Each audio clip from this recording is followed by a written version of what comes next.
Fred Rispoli said that one thing he wants to deal with, the most important thing for him to deal with in crypto is to deal with scam and making this that people are not becoming victimized by any fishing expedition and people taking their hard work money and what people have strived for years to invest in. That to me touched me because I was affected personally, and as you said, I was a former law enforcement official.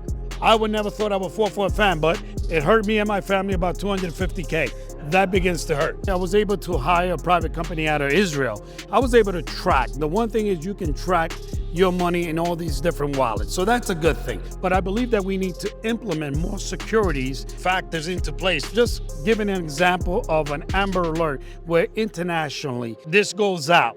And before these people get to move the monies and into other different platform or the different wallet, it is automatically frozen until that investigation is done. So, could you imagine how impactful that would have been with the recent Coinbase leak? Sure. Imagine Coinbase got leaked. Not only that, but they got information of KYC. They can target people, and they can target you, Ray. They could come after you, understanding that, hey, we can hold them for a ransom. We can hold a family member. You know, this is the only problem. We're not talking enough about this in the area that we're dealing with. I want to turn backwards where it says that, you know, XRP is not a security. I wish, in a good way, that was awesome take from the judge.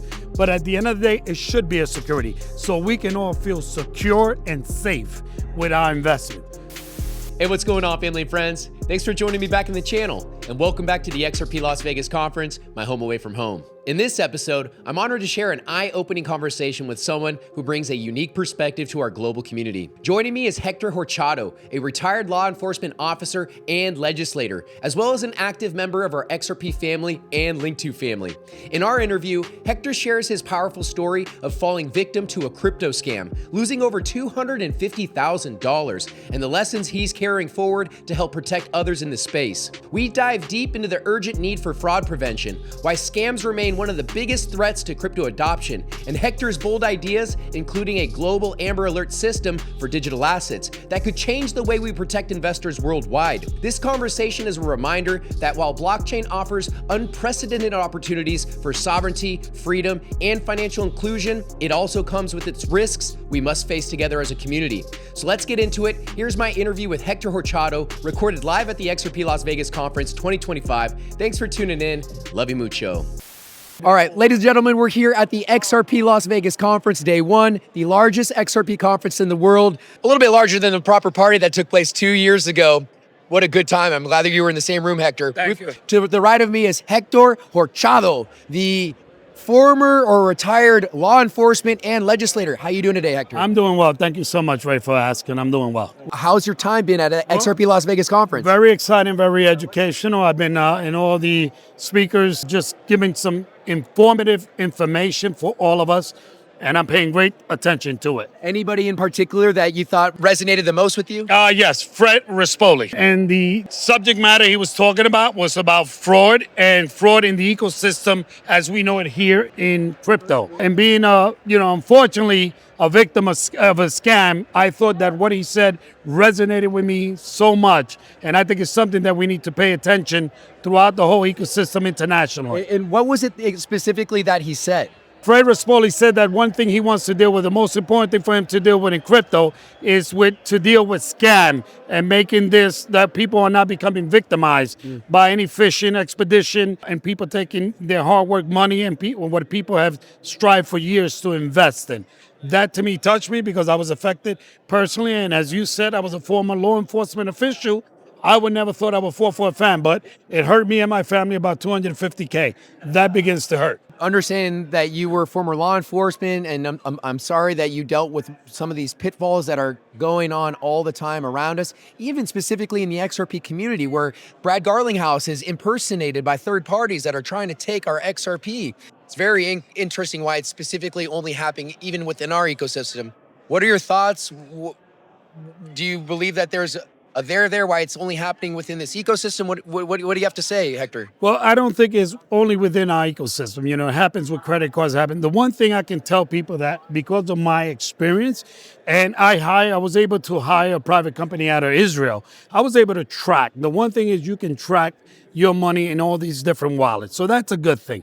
But I believe that we need to implement more securities factors into place. Just giving an example of an Amber Alert where internationally this goes out. And before these people get to move the monies and into other different platform or other different wallet, it is automatically frozen until that investigation is done. So Could you imagine how impactful that would have been with the recent Coinbase leak? sure, imagine Coinbase got leaked. Not only that, but they got information of KYC. They can target people, and this is again based on my experience, 26 years of law enforcement. They can target you, Ray.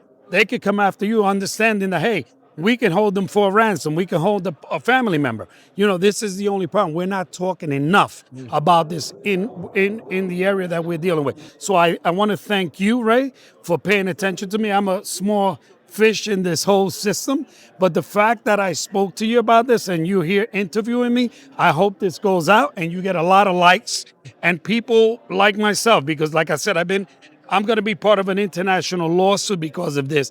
And I realized that we've done Zoom meetings with the company that is representing me, and there have been thousands. I've seen hundreds of people, and right now thousands of people, in particular from 1.7 million and uppers of people getting scammed. Wow. Now, what you said Amber Alerts. Well, actually, let me switch gears. Hey, you might think that it wouldn't happen to you, but it's even happened to me, Hector. I purchased an NFT that was an impersonation of what I thought was the real deal. But thankfully I didn't mint that NFT, because if I did, that would have given those hackers access to my wallet. And so what would you recommend as a first step to hopefully rectify the situation? Well, Ray, and again, I tell you, make sure that with me was more of an email phishing scam. And again, I've had plenty of training of recognizing them. Make sure you take your time when you're doing these things, right? Verify, confirm it that it is a true thing, right? And more importantly, I like to say this: it can happen to every single individual in this walk of life. They're getting more sophisticated day by day, and I think as an ecosystem, our companies, whether that's Ripple, whether that's Bitcoin, all these companies are saying, if I'm the victim, and I know that once it happens to me, and I get to them within. Let me tell you, my scam happened within 15 to 30 seconds. It was all wiped away. But if I get to them and I get in a 2 or 3 minute call, that they're able to push like a panic button where everything goes out, that one of their clients, being me, whether that I'm in Uphold, Coinbase, one of their clients got, scammed, all of us should be affected. And once you pass that international, that everybody knows, oh no, you cannot take that off an off platform to cash it in, then we'll be more secure and more safe. I want to turn backwards where it says that, XRP is not a security. I wish, in a good way, that was awesome take from the judge. But at the end of the day, it should be a security so we can all feel secure and safe with our investment. Well, some transactions are considered securities depending on how the XRP is used. Yes, no, I understand that. But when I'm saying the security of itself, that you can go sleep at night and you're not going to get scammed or somebody's going to pull your lifelong saving. I've been blessed. I got other wallets. This was a cold wallet. Certain things happen. But I also believe internally, when you're saving money to these wallets, there are people, and whether that's a secondary vendor that's dealing with your IT, can steal that information and pass it along so they can talk to you 24 hours a day with different, advertisement.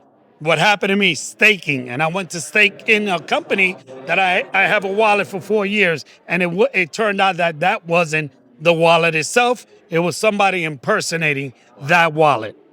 Hector, for those in the audience, how can they follow you or reach out? Should they have any questions? Well, you can follow me on my Instagram. My name is Hector Horchado. Just, I put that out there.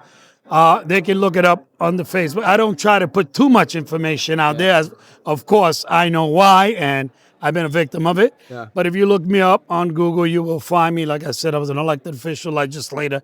So I know that system very well in different aspects of that I served in capacities.